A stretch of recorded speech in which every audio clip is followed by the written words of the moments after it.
Hello po sa inyong lahat. Kasama natin si Joseph. Dadaanan natin ngayon at kasama natin si Chito. Pupunta po tayo sa isang event. Ito po isang birthday ng isang lola. At inayatan ni Joseph para umattend doon dahil mga kaibigan niya ito. At minsan na siyang doon tumira. At pagkatapos niyan, bukas, papunta naman tayo sa isang bonggang-bonggang kasalan. So it's a double event.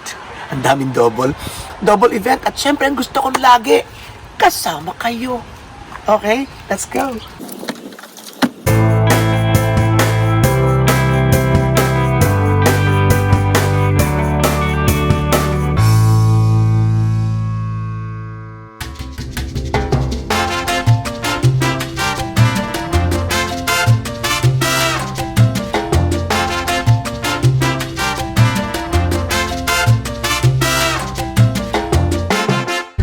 Hello po, yung pong ating pupuntahan, kagaya na sabi ko kanina, ay kakilala ni Maring Joseph. At tumira ka kamo doon, ano? Oo po. Yan, tumira siya doon. Bakit ka manapatira doon? Ay, yung apo niya na ako nagturo ng Miss Aurora. Tapos sinabi namin sa Miss Calapan. Tapos siya naging Miss Calapan. Tapos lahat ng apo niya, ako ang nagturo. Tapos sa tuwing na lang hapon, ay ako yung pinapasundo ng mga apo at doon ako yung pinapatulog. Ito kasi, ito si Maring Joseph ay batikang choreographer at pageant coach, talent coach ng mga kandidata nung una-una. Yun. Parang di maganda pakinggan yung nung una-una. Nauna!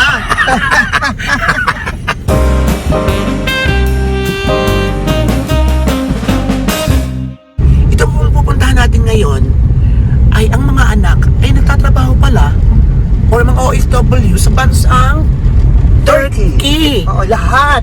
Lahat Kaya ba yung lahat? mga anak ng mga anak niya, yung mga apo niya, siya lahat ang nag-alaga. Tapos yung iba ay nasa Turkey na rin.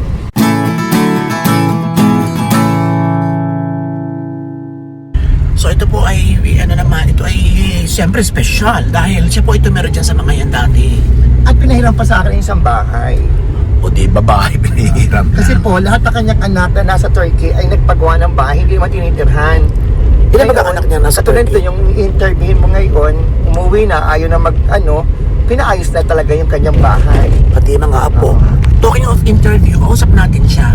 Pero ngayon kasi may handaan, medyo siyempre busy talaga.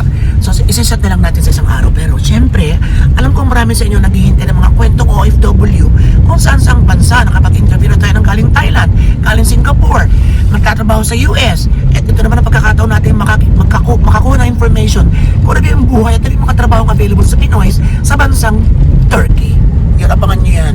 Pero ngayon, malapit na, medyo naaamoy ko na ang mga menudo. Alam mo, paborito ko na sa handaan, suman.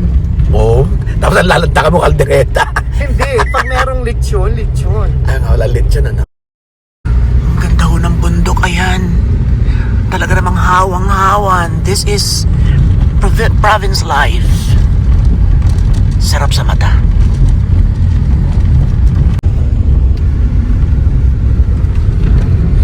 Ganda ng bukirin.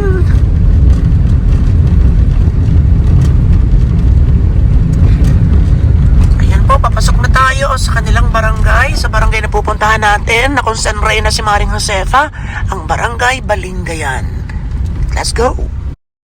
Park Ayun, ayun. Sige, bukipark ka. Dito, Christy. Ha? Saan dyan na lang? Ay, pwede pa din. Pareho rin naman. Ay, makatanda ka na Ha? sana. Kasi kung magpapark tayo dyan, eh dito na tayo magpark sa mismo nag-i-invite sa atin. Dito na lang tayo sa side. Kaya mas maganda rin medyo papasok ng kaunti. Ayan. Ganda nga po no.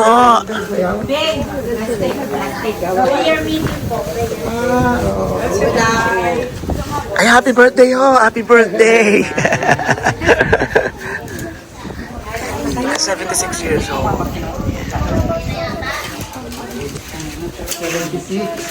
76. Marami ring tao eh. Tingnan pa yun, lampas pa. Sana naman. Oo. Ang 76 daw? Oo. Kayang-kaya, kaya rin. Ito, Robert. Ano nga pala? Vlogger. Ay, Tito Osem! Oh, hello. Para ikay paganda ng paganda. May tungkod na. Ba't may tungkod na? Ay, oo. May sa diabetes. May diabetes ka, ano? Hindi, pag sa araw kaya hindi ko kita ba ng mga mukha niyo pag sa araw.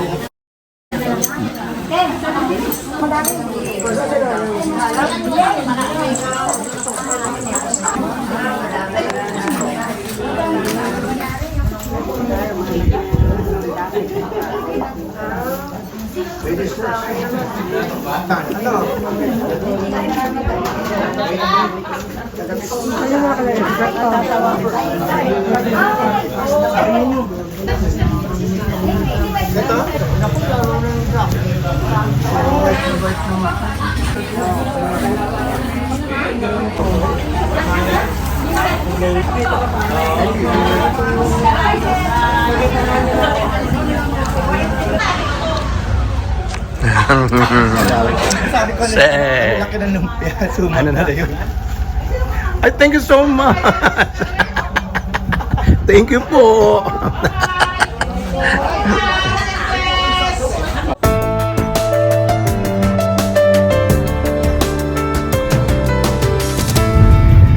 Hello po sa inyong lahat. Medyo ano tayo ngayon? Pa-shades pa. Papunta po tayo ngayon sa kasalan. Papunta po tayo ngayon sa kasalan. As I promised, dadaan lang natin si Joseph at dediretso na tayo doon. Diba, bonggang-bongga ang ating vlog ngayon. Double chibugan, double event. Huwag po kayo magkakakala siyempre at kasama pa rin kayo.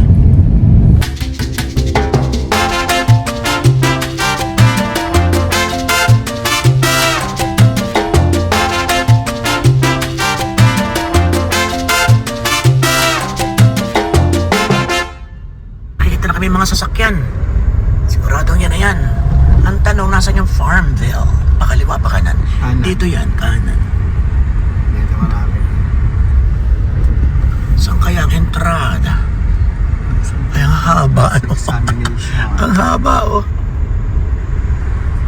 So, makakakita po tayo muli ng kasalan sa bukid. O, hindi natin abot yung kasalan for sure. Yung handaan na lang. Handaang kasal sa bukid. Handaan ng kasalan sa bukid. Yan. Saan ba kaya? Ay, ari siguro. May mga flag na ari. Ayun. Ay, dun nga. May siksikan. Ang tanong, saan tayo makakapark? Lalayo tayo doon, tapos maglalakad tayo. Ayan o, siksikan o. Puno rin. So, doon tayo makakapark lang. Ang layo. Pwede na kayo mamabati to. Baba na, okay. Baba na raw kami, Tini. Baba na. Okay, let's sumarap din. Mas may hirapan ako. Uy, sama kayo ha. Makikain kayo. Makisaya kayo, makisaya. I was a little shocked to see purple as a wedding color motif for the first time. I dislike the color. Except for ubi food like ice cream or kakanin, I dislike it too much that I don't give a like or a heart sa mga photos na may purple. Di ko alam kung chromophobia na ba to na I feel sad at may konting anxiety at discomfort pag nakakakita ko ng ganitong color. Parang di ako at ease at parang bumibigat ang dibdib ko. Of course tayo mag-adjust. They chose that color because maybe they find happiness, peace, good vibes, and love. And i-appreciate natin yun. And just join their wedding celebration. Pero I hope in the future, ma-overcome ko din itong irrational fear and discomfort whenever I see this color. Sana. Now, ladies and gentlemen, it is my utmost pleasure to introduce to you, for the very first time, Mr. and Mrs. Rodeo!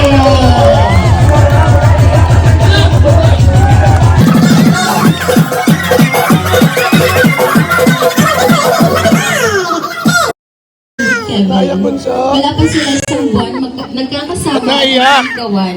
At di ko alam bakit naniwala naman agad siya na sinabi ko na sagutin mo na siya bago sumakay ng barko.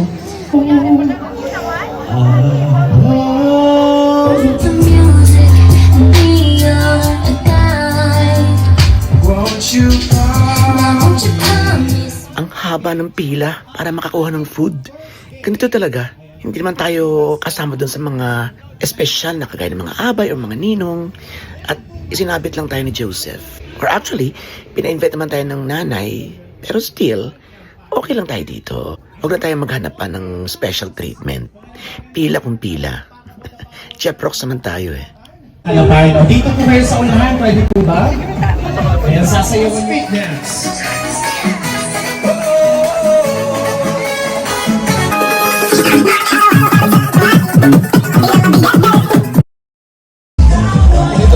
Thank you!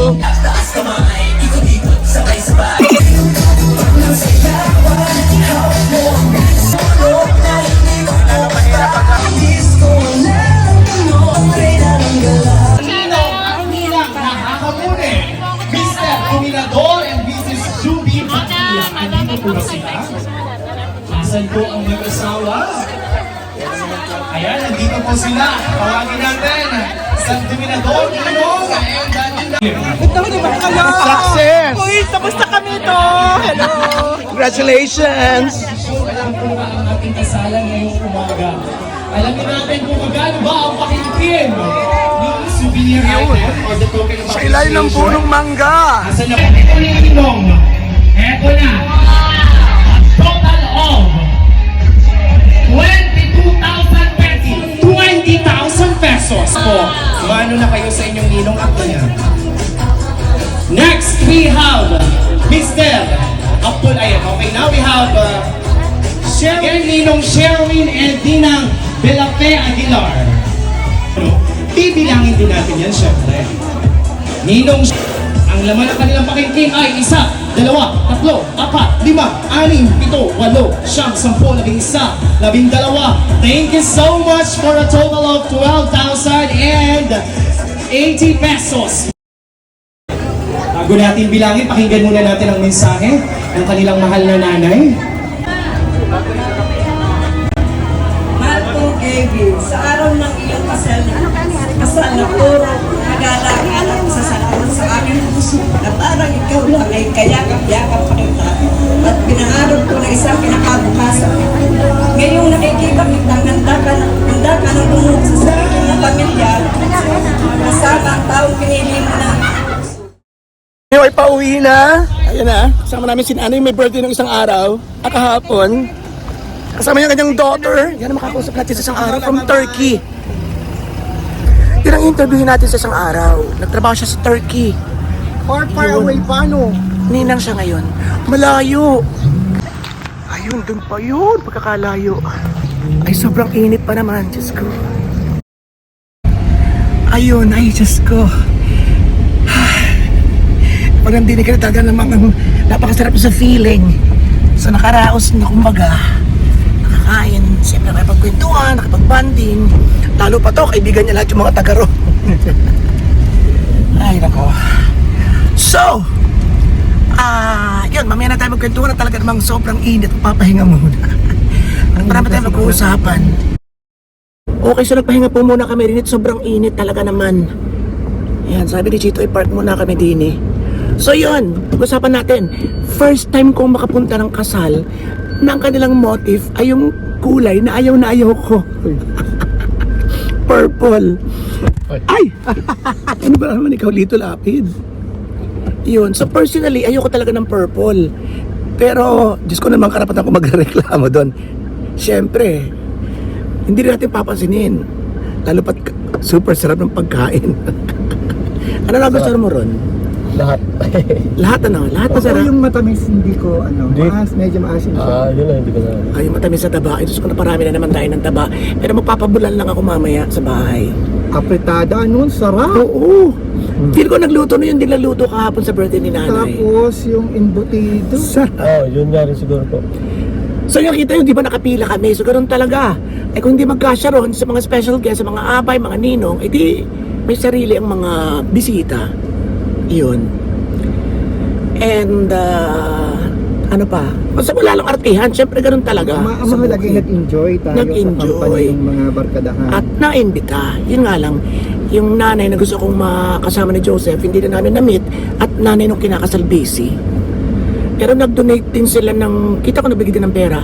At Gusto ko ipakita sa inyo yung nangyaring pamimigay. Nako, binibilang. Actually, nung nagninang ako sa Batangas noon, sabi ko, Diyos ko, hindi kailangan ganito. Ibigay ko 20,000. Kasi magbibilangan daw sa Batangas, ganun daw. Actually, walang nangyaring ganun. Dito ako na-surprise kung kailan nasa Mindoro ako, saka may ganun. What can you say? Yung sariling pananaw. Ikaw, Maring Joseph. Sa akin, syempre, kung may bigay ko na maliit, parang, syempre, mapapaya ako. Dahil Oo. kung kilala ka. Medyo nakaka... Tapos oo. ano? Tapos hindi mo alam na may bilangan palang ganun. Pero ang mahalaga ay nakapagbigay ka. Yun Kaya, so, masaya yung kasal. Nakasama kayo sa isang kasalang Pinas, dito sa parteng medyo bukid. At alam ko marami sa inyo na kami sa mga kasalan. Although marami tayong mga hindi na-capture, kagaya ng mga yung lutuan, mga tulya-tulyasi, yung mga ganun. Gusto ko lang din kuhanan yung mga ganun. Hindi natin nakuhanan yung meron pa ba ngayon na sayawan yung Bisperas? Parang wala na, ano? Wala na. Parang yung mga prenup na lang na pictorials. Wala talaga yung handa, may dinuguan sa gabi. Tapos may pasayaw, may mga ribbon. Parang wala na yun. Na-miss niyo na, no?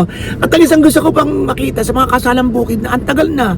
Simula ng bata ako, sabi ko nga pag ako yung maraming pera at ako yung merong sariling event na, for example, birthday, ay gusto kong gawin yung pang yung handaan, yung lugar ng handaan, yung mga palaspas ng nyog. Tapos ay yung ulam, inaabot, pinapasapasahan. Sino nakaabot sa inyo nun? Yung pagdating sa iyo, paubos na. Pero kukuha naman ulit yung may pakasal, yung may pahanda. Di ba nakakamiss yung mga ganon? So i-comment nyo lang yung mga bagay na na-miss ninyo sa mga kasalang Pinoy o mga birthday ang Pinoy na dito mismo sa Pilipinas. Yun. Maraming salamat sa iyong pagsama sa ating bawat kembot. Ayan, inaantok-antok na si Chito. Talaga naman nakakaantok ang panahon. Si Maring Joseph naman ay abala sa kanyang pag-iisip ng kanyang darating na makikipagdigma, makikipaglaban na sa na lang po niya sasabihin na sana mag-win.